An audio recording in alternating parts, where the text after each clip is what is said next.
সাতক্ষীরায় জুলাই বিপ্লবে বৈষম্য বিরোধী ছাত্র আন্দোলনে নিহত শহীদ আবু সাইদ ও আসিফের গ্রাফিতির ওপর জয় বাংলা লেখা নিয়ে ক্ষুব্ধ এলাকাবাসী। রাতের অন্ধকারে কে বা কারা নবারুণ বালিকা উচ্চ বিদ্যালয়ের মূল ফটকের দেয়ালে স্লোগানটি রেখে যায়। অভিযোগ উঠেছে, অবিলম্বে এ ঘটনায় জড়িতদের গ্রেপ্তারের দাবি জানিয়েছেন সাতক্ষীরার সমন্বয়করা।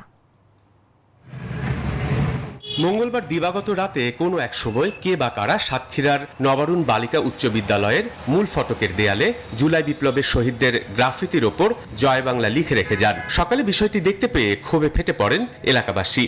রাতের আধারে আবু সাইদের এই যে লেখার উপরে যে জয় বাংলা লিখছে, এটা আসলে ঠিক হয়নি। আমরা চাই এদেরকে বিচার হোক। তবে দিনভর স্কুল চললেও প্রতিষ্ঠানটির কারোরই নজরে পড়েনি বিষয়টি। তবে সাংবাদিকদের কাছে জানতে পেরে সন্ধ্যায় লেখাটি মুছে ফেলতে দেখা যায় স্কুল কর্তৃপক্ষকে।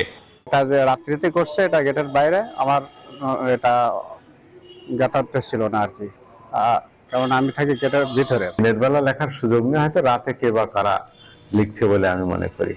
এদিকে সামাজিক যোগাযোগ মাধ্যমে একটি ফুটেজে সাতক্ষীরার সাবেক জেলা যুবলীগ নেতা ওয়াহিদ পারভেজকে স্লোগানটি লিখতে দেখা যায়।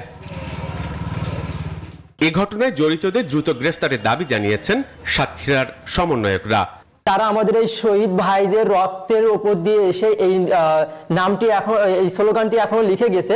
এটার তীব্র প্রতিবাদ ও নিন্দা জানাই এবং সাতক্ষীরা জেলার যে প্রশাসনের দায়িত্বে আছে যেসব কর্মকর্তারা, তাদের কাছে আমাদের আহ্বান থাকবে যত দ্রুত সম্ভব এদেরকে চিহ্নিত করে গ্রেপ্তার করতে হবে। বৈষম্য বিরোধী জুলাই বিপ্লবে শহীদদের নিয়ে ষড়যন্ত্রকারীদের শাস্তির দাবি জানিয়েছেন এলাকাবাসী। Desk report, news 24।